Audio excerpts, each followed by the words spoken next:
blow this up.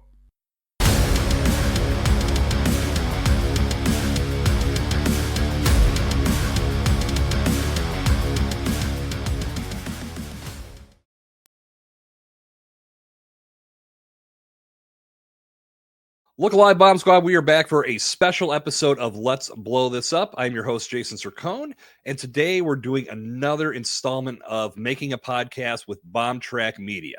Today we're doing things a little bit differently, and we'll get to why here in a moment, but first I'd like to welcome back to the podcast, Karin Freeland. How are you, Karin?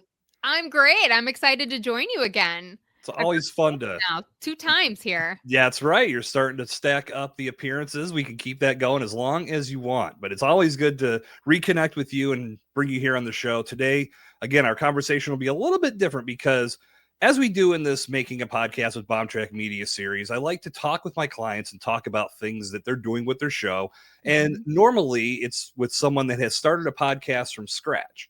And we've developed everything from the strategy and then built that initial content. And then now we're building on that content as we go forward.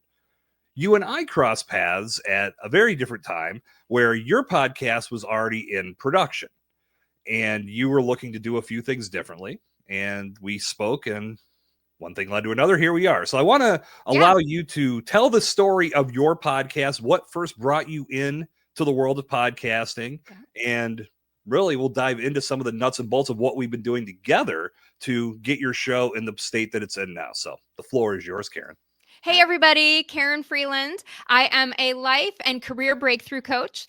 I get to help amazing, high-achieving women who want to make a career pivot, whether that is leaving corporate and starting a business, going to a nonprofit, or just moving between companies.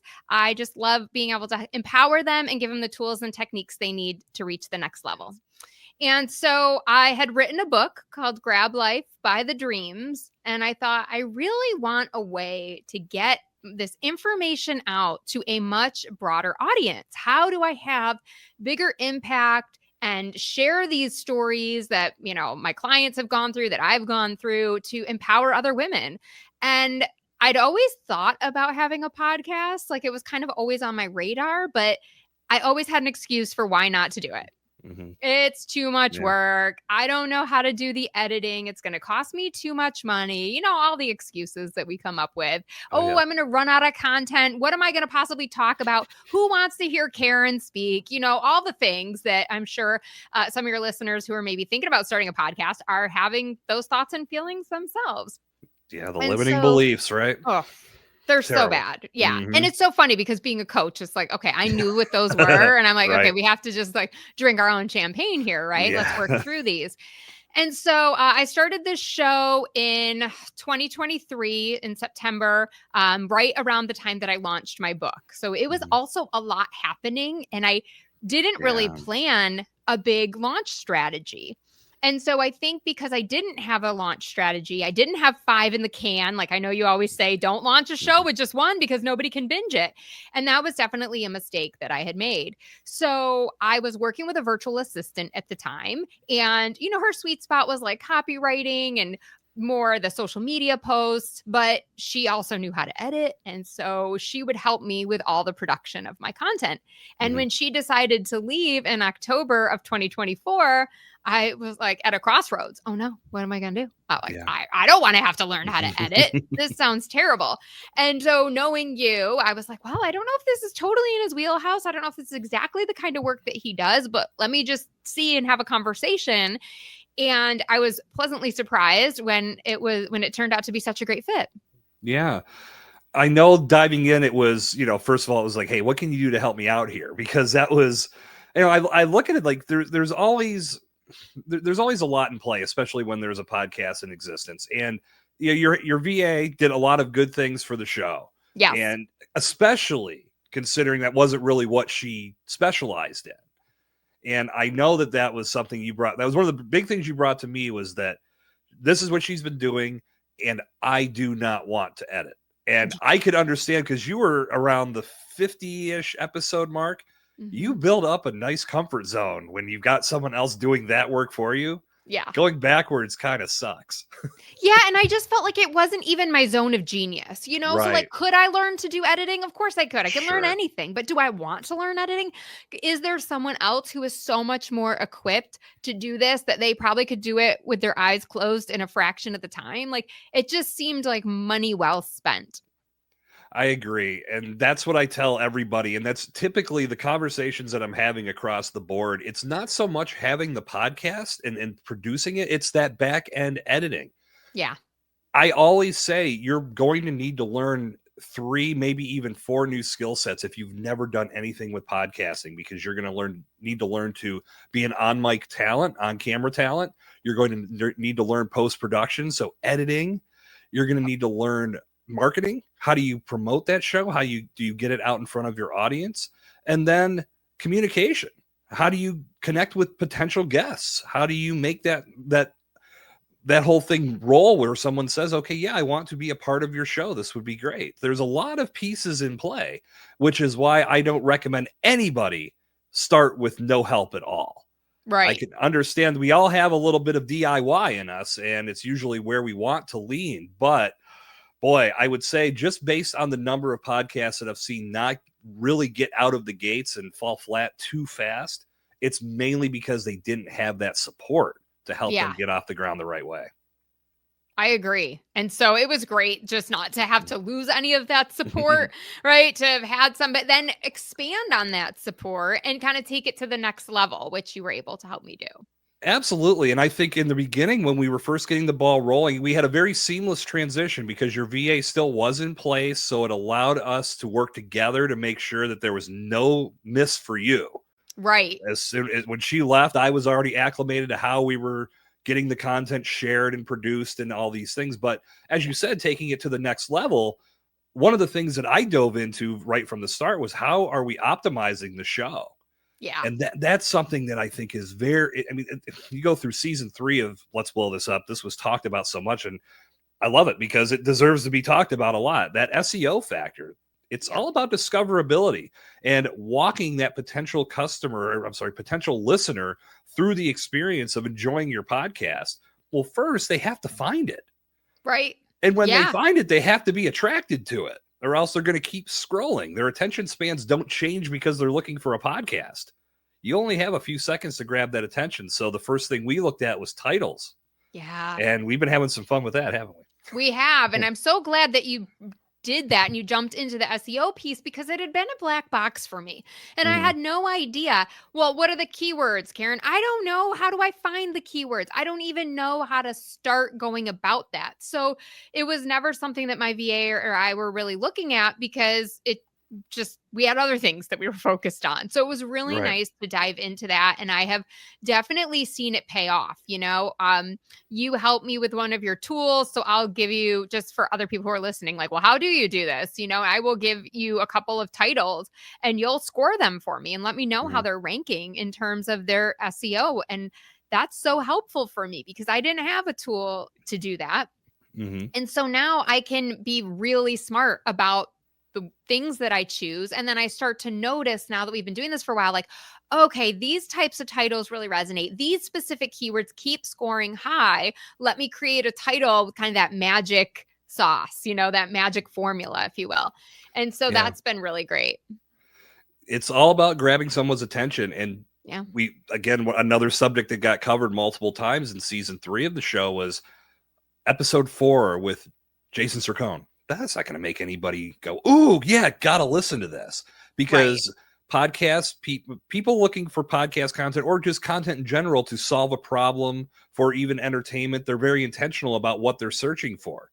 Yeah. So in order to grab their attention, you have to be in the screen, first of all, but then it's got to be something that raises a little bit of intrigue and makes you think, what does that mean? Or maybe even makes you chuckle. Because it's something that, again, it's all about invoking some emotion from a person to where they don't just go scrolling right by to the next option.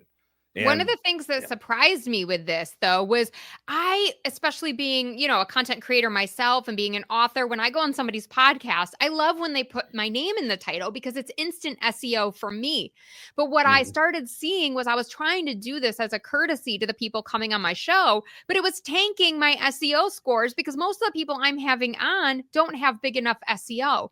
So a great way that I've gotten around this to still show that love and support for my guest is to have the SEO title without their name, because 9 times out of 10, their name tanks my score. But then on all the graphics and the social posts, you're tagging them. The image that I use to post on social media says the podcast title, and then it's like with whoever the guest was. So they're still getting assets and things with their name on it and keep putting their name in lights, but it's still allowing me to have a really strong title that gets found. Absolutely. And the big thing to remember is that most people, when they're looking for that specific subject, it doesn't matter who the guest is, as long as they're going to get their question answered or their problem solved, anybody could show up to the rescue for that. So that name isn't really relevant in the case of, like, let's get it discovered first. And then in the show notes, you can give them their flowers and say, this is the person to answer A, B, C, D, all the way through Z. You need to listen. Yeah. Why sacrifice that good score that could potentially prevent your show from getting discovered when you really need to focus on having people find your show first and be intrigued to take that step to listen? And then, as I've said many times, let the content validate itself. It's going to prove to your listener, like, if your loyal listeners, and Karin, and having listened to all of your shows now in some way, shape, or form, I know your loyal listeners trust you to bring the best possible guests on your podcast. You're showing up for them knowing this is what's going to impact them. You're not going to waste their time with someone that's not going to bring impact to their life. Sure. So now they're listening to your content. They can feel that, but you've got to get them to press play first. And that was one of our big points at the very beginning. And it's good to see things rolling in the right direction now. Oh, absolutely. I mean, that was probably, like, even if that's all we did and that's all we worked on, it would have had such a big impact, because when I check the stats, and I check pretty much every day on the Buzzsprout app, just because it's there, it's accessible, and I just love to see, like, how many people listen to my show today. Right. And what did they listen to? And I am seeing so many people going back to episodes like number 5. And I'm like, episode 5? I haven't promoted episode 5 in forever. But we went back and optimized old titles. We didn't just do this moving forward. Right. We looked at the lowest scoring titles for all 50 some episodes. And I said, anything below, certainly anything below a 50 automatic. I gave it like a red, yellow, green score. And I said, I'm going to start with the ones that are in the red zone, because they're the ones that are going to be least likely to be found. And this is great content. So we got those all up into like 70 or above. And then we started working through that more orange zone that I was like, well, okay, I still want to get them into the green zone, but it's not dire straits right now. It can wait. Yeah. And so this was, a big process for us. It was, but it's still one of those things too. I mean, you think about where you're at in your podcasting journey, it's still early. Yeah. A lot of people might say, wow, I know we're rolling out as you and I sit and record episode 80 this week. Yeah. I will, again, as I've done many times in our private conversations, congratulate you, because not many people stick to it as long as you have. That's something I've wanted to eradicate in podcasting really since I got rolling with this mission with Bombtrack Media. What can we do to get podcasters to start looking at this a different way so they stay engaged in the process and they don't want to quit after just a few episodes? But even at 80 episodes, you're still at a point to where you can make some of those adjustments and go back in time, look at some of those past episodes, say, here are some improvements we can make, because your content from day one was just as valuable as the content you produce today. But you're welcome. And that's podcasters across the board. Just because someone listened to, or maybe only had half the listeners on this week's episode, doesn't make anything in your catalog less valuable. People will discover your podcast at different times, as long as you're optimizing that content for it to be discovered. So a random search for a specific title could have been, like you said, episode 5, but you're on episode 80. Now they're like, whoa, what else am I missing here? Right. And now now you've got the binge effect in play. Exactly. And I remember one day I messaged you and I said, whoa, I'm like, how did this many people listen to my podcast today? And you're like, whoa, somebody downloaded your whole catalog. And I was like, oh, okay, that makes sense. That was really cool because you could see there was like on the newer episodes, there were more listeners, but then you started going to the old, it's just one. I was like, that's no, but that speaks to the power of that process. Yeah. Somebody found one of the episodes and said, this is amazing. I need to check out what I've missed, and downloaded the whole show. Right. Which was awesome because these are people who can become potential clients for me. Yes. Right. And can then fund the podcast. And, that's obviously the goal, I think, for most of us with shows where we are service providers. We want the show to be our main funnel. And that's one of the big lessons to learn, too, is that you have to be patient with that process as well. Doing all of these steps that we've gone back and put into play, a big part of it. But there's still that overall hump of people. Like some people just like, it's like that guy that's out mining for gold and he has one more crack and he would get through the wall and hit all the gold, but he stops because it's just, I've been mining for all these hours and nothing's happening.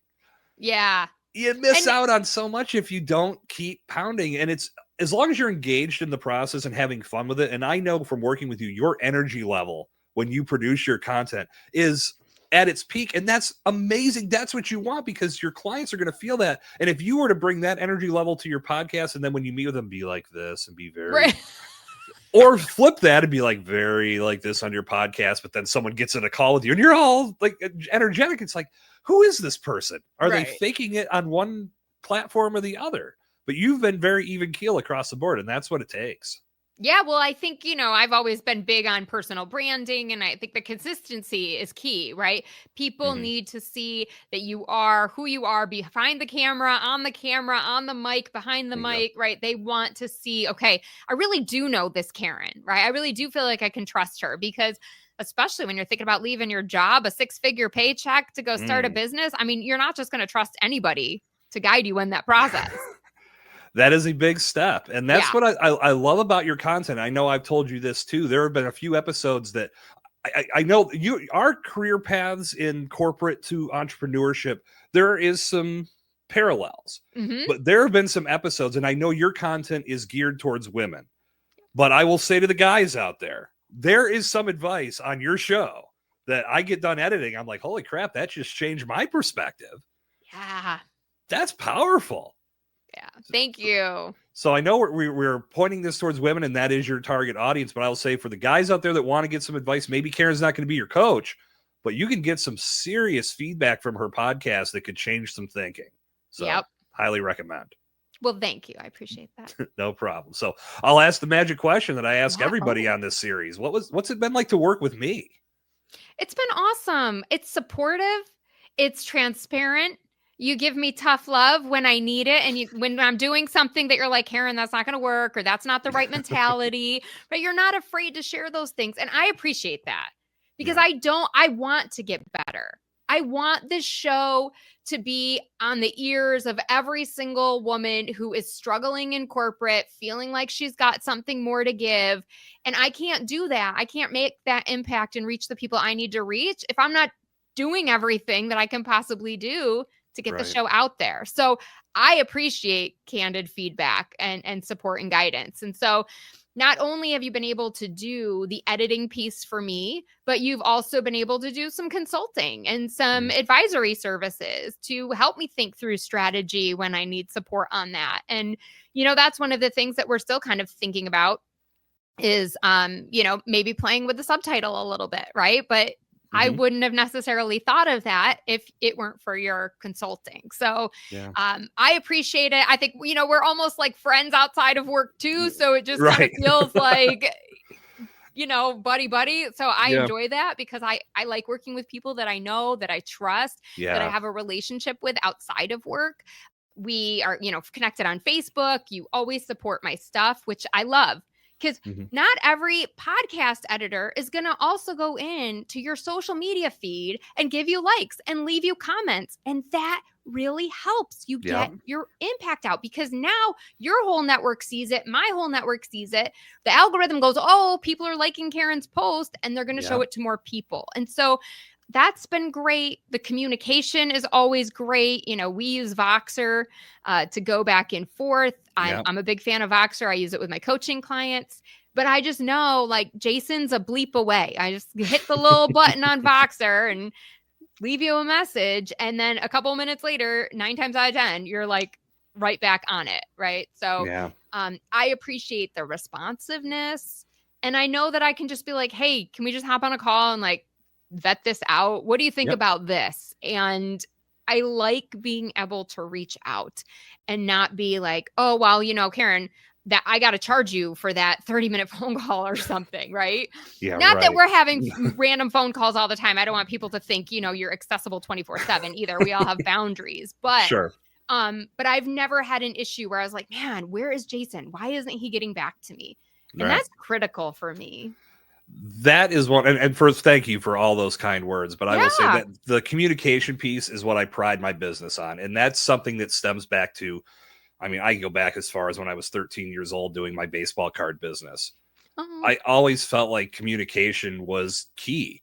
And I'll briefly tell this story because it's hilarious when I look back at it in retrospect. I was part of a conspiracy in the card business in this little show where this guy that I was partners with was trying, like, again, 13-year-old kid, and he was trying to damage my reputation. Fortunately, since I was such a good communicator, even at that age, I was able to talk to people that I knew could come to my aid, and they did. And he ended up burying himself and getting himself blackballed. So I've always looked at, that's learning lessons early in life that go. Now I'm in my 40s. Yeah. And I'm still all about strong communication, because if you don't have that, things go off the rails very, very quickly. So as you said, phone call away, Voxer away. We light up that Voxer a lot some days, and that's okay with me. I would much rather have that feedback and that communication than trying to figure out things on my own. And I know on your end, when you send me files, there's notes. Hey, I need to check out this timestamp to this timestamp. That helps me in the whole cause. And then if I'm in there, I may find something and say, hey, Karin, I found this. What do you think? So that's very important. The other thing I'll just throw out there too is, like, we're all human, right? And we all have glitches sometimes, or we all make mistakes. And I know there was one time I was listening to an episode and I was like, what? Is that all I said? I go, oh, I got to go back and record a segment. I go, I didn't really finish that thought. What was I thinking? And I reached out to you and I go, wait a second. No, it's in the original file. And so I said, I think something just accidentally got cut out. And you were like, I have no idea how that happened, Karin, but no problem. To this day, I have no idea what happened with that. It was so easy bizarre. Fix. It was such an easy fix, but that's what I loved. Like, you just took accountability, you got right on it, you put the new episode in Buzzsprout, and it was it was like a non-event. It was like a blip on the radar. It was no big thing. That issue was caught before the episode went live, but even so, I know that again, like I said, when I was explaining, I was like, I can't see how this big of a chunk would get cut out and I wouldn't notice it, because it's me doing it. So weird, but nevertheless, we were able to get that back on track. And like you said, non-event, no one was the wiser until our audience listens to our conversation. And even if they were, right? But like, even if they were, it's all about the recovery for me, right? It's all about the accountability. And like, there was no blame. There was no, like, nobody was upset. It was just like, hey, we got a thing. Let's fix this. And it was just done, and you were on it. And so I appreciate that too, right? Because I know that no matter what happens, I can count on you. You're reliable. You're trustworthy. And that's, again, just means a lot to me. Thank you. That to me, I pour my effort into someone else's work. My name is attached to that. But I think about, if I'm giving my work to anybody, I would expect them to give me the best possible representation, because they understand what I want to accomplish. That's the mindset I bring to my clients. I know where they're trying to get to. And even that small little blip on the radar, it may seem insignificant, but if it's going to stunt progress in getting to that goal, then we're going to fix it. We're going to make this right, because that's the end of the game, or end of the day.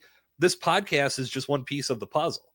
This is the vehicle that's driving that message. That's going to bring people in to understand more about how you're going to solve their problem. So we're going to make that as pristine as possible. So keep the feedback coming. You got it. All right. Karin, this has been so fun. I'm glad you could join me to talk about your show. And I'll give you one last opportunity to plug Rock Your Reinvention before we sign off today. That would be great. Thank you. If you were thinking about making a career transition, you want some inspiration, I do solo episodes. I have amazing guests come on who share their journeys. I know you're going to love it. So go check it out, KarinFreeland.com/podcast or wherever you enjoy podcasts. And as always, I'll include the link in the show notes so you can easily get to Rock Your Reinvention. I know I'm biased, but I will say I highly recommend because it's a great show. And I said across the board, you're going to learn something great. And again, Karin, thank you for being in the Bombtrack Media family. And more importantly, thank you for being a friend of mine. It's always good to be able to work with friends and people, like you said before, the people that you know, like, and trust. I know we've got that type of rapport, and that's a damn good thing. Absolutely. Thank you so much, Jason. I appreciate everything you do for the show.